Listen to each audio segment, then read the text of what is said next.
The 70s gave us Santana igniting stadiums with cosmic guitar fire. She's a black magic woman, she's trying to make a devil out of me. Fania All-Stars turning New York nights into salsa infernos.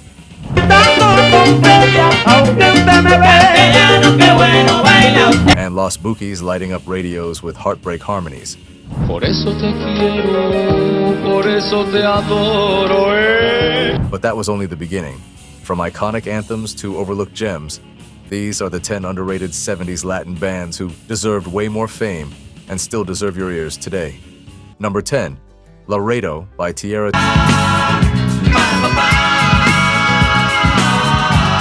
Tierra came roaring out of East Los Angeles with a sound that felt like cruising down Whittier Boulevard at sunset, mixing smooth soul, Latin funk, and Chicano pride into every note. Formed by the Salas brothers, they reportedly cut early tracks in a cramped studio that served as a rehearsal room, hangout spot, and makeshift family kitchen.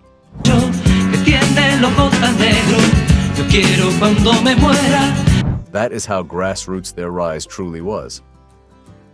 Laredo, tucked into their early 70s catalog, carried the warmth of barrio romance and the swagger of horn-driven funk. Picture teens rolling down car windows, FM static buzzing as that silky keyboard line drifted into the summer night. Tierra's hybrid approach should have dominated national charts, but the band was too diverse for an industry that wanted simple labels.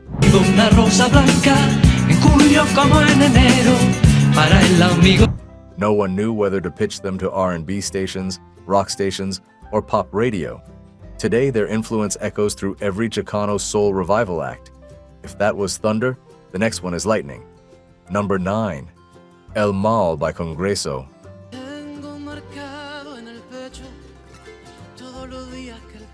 From Chile's folk rock underground, Congreso shaped a sound both earthy and futuristic, with wooden flutes dancing over electric bass and political poetry woven into jazz harmonies.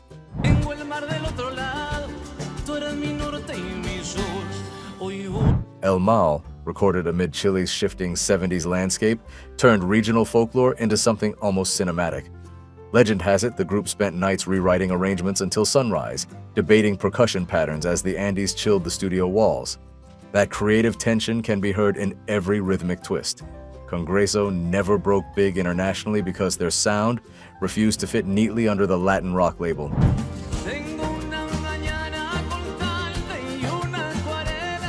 It was too delicate, too intricate, too theatrical. Listeners who discovered them recall sitting by the radio and feeling instantly transported. Modern Latin prog artists still name Congreso as pioneers. Turn the dial up. This next track set the sound on fire. Number 8, Mambo Rock by Malo.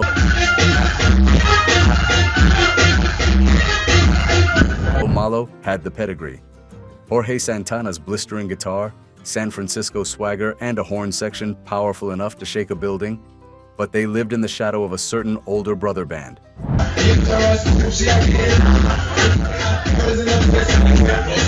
While Santana filled arenas, Malo developed a cult, following built on a fearless fusion of rock, salsa, funk, and brass. Mambo Rock is among their most explosive tracks. You can practically smell patchouli and stage lights as the groove locks in. Reportedly, half the band once argued mid-take about whether the congas sounded too clean. They settled it by cranking the entire percussion mix until it felt like an outdoor block party. Why? Didn't they break bigger?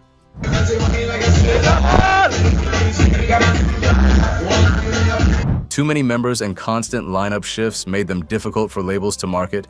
Yet fans still swear that a Malo show in the 70s felt like witnessing the future of Latin rock. Different city, same rebel heartbeat. Our next band carried the torch. Number 7, Rio by Los Jaivas.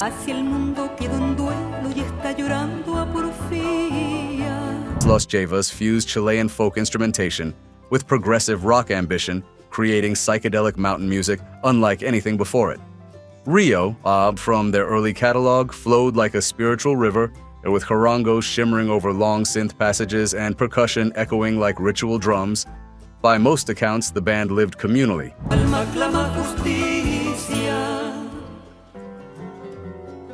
Rehearsals, shared meals, and spontaneous jam sessions all blended into one continuous creative marathon.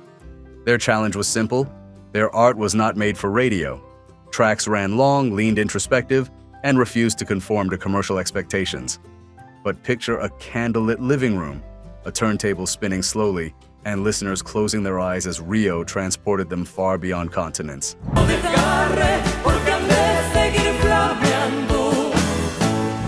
That is the essence of Los Jaivas, a band that built magic meant for souls rather than charts. One of the top 3 songs literally saved a career, and the story behind this next cut still sparks debate among fans. Number 6, Cumbia de los Pajaritos by La Rebelión. Pues ojo al parche, no lo pierdan de vista. Colombia's La Rebelión mixed Afro-Caribbean rhythms with streetwise grit long before tropical fusion became a recognized genre. Cumbia de los Pajaritos fluttered with bright accordion melodies and punchy percussion, capturing the spirit of a backyard party that might spill into the whole neighborhood.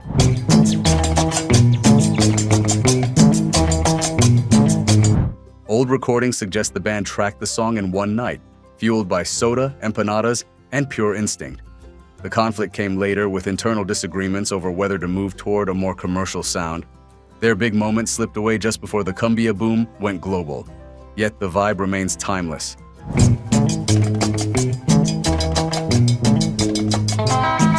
Anyone who ever danced barefoot under string lights to a cumbia beat knows why La Rebelión deserved much more spotlight than they received.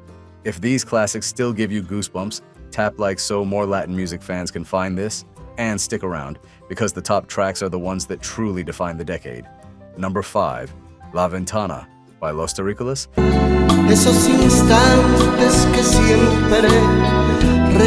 Venezuelan soft rock group Los Terrícolas crafted heartbreak with the precision of stained glass art. La Ventana told a story of longing from behind quiet curtains, where unspoken love lingers.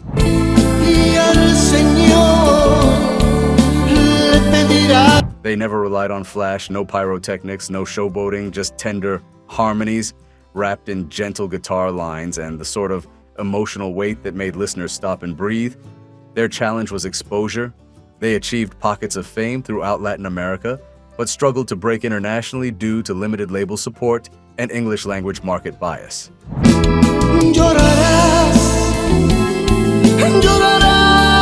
Imagine teenagers in the 70s playing the record after Royce's breakup, watching raindrops slide down bedroom windows. Their music did not chase fame, it chased truth. We have rocked hard enough. Now for a slow burn anthem that hits the gut. Number 4, Agua Clara by Sui Generis.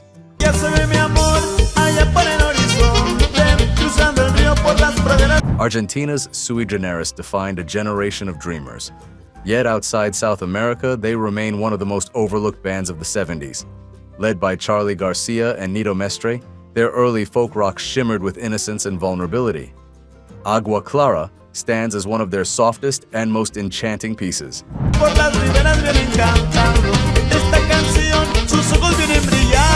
The story goes they recorded it in one afternoon after a small disagreement about tempo. Garcia wanted a slower pace, while Mestre pushed for lightness. The compromise created a floating, airy track that feels like warm air drifting through an open school window. Political pressures, artistic differences, and a music industry unsure how to package them kept Sui Generis from going global.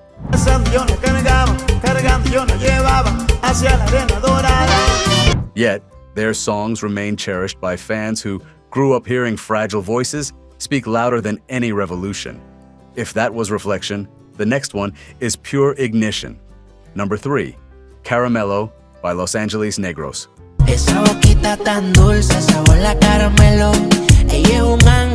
Los Angeles. Negros shaped an entirely new emotional blueprint for Latin ballad soul. Dramatic strings, fuzzy guitars, and velvet vocals defined their sound.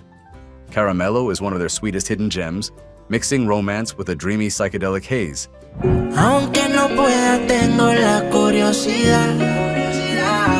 They pioneered a style that countless later artists built their careers upon, yet the band faced constant lineup changes and distribution problems. Legend says some of their best takes were recorded during late-night sessions when the engineer dozed off, leaving the band to run the studio themselves. Imagine a 70s living room glowing under a warm lamp,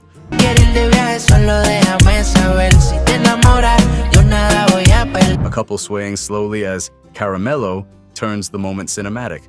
They should have ruled global charts, but their success remained mostly regional.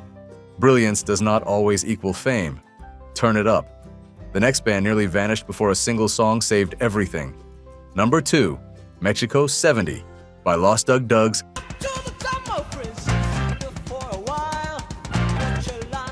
Mexico's Lost Dug Dugs shook the underground with their psychedelic rock brilliance.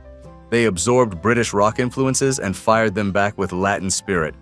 Mexico 70 captured that fire with swirling guitars, rebellious vocals, and a pulse that felt like sprinting through nighttime streets with freedom in your lungs.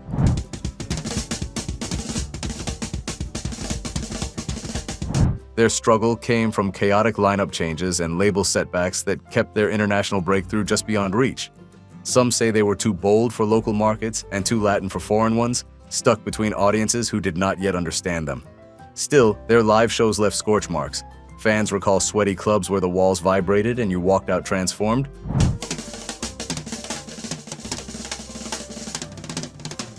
Without Mexico 70, Latin psych rock would sound very different today. Get ready. Our number 1 track split critics at release, then conquered the world. Number 6, Ciertibia. 1. Sabroso by Orquesta Zodiac.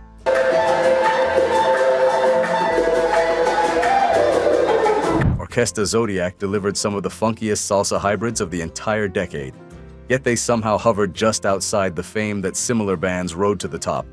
Sabroso burst open with bold brass, crisp timbals, and a groove designed to ignite dance floors instantly.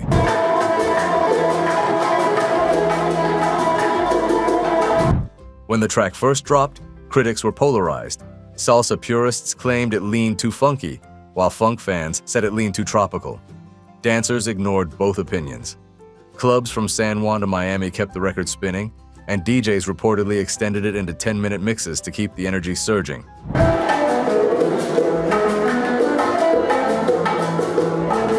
Picture a 70s nightclub, flashing lights, bodies spinning, sweat in the air, and that horn break hitting like pure electricity. Sabroso proved that innovation can arrive before the world is ready to celebrate it. If that brought back memories, tap like and subscribe to keep the classics alive. From arena-shaking anthems to forgotten gems, these bands prove why the golden era of Latin music will never die. Next up, top 10 underrated 60s Latin bands who deserve more fame. It is waiting for you on screen.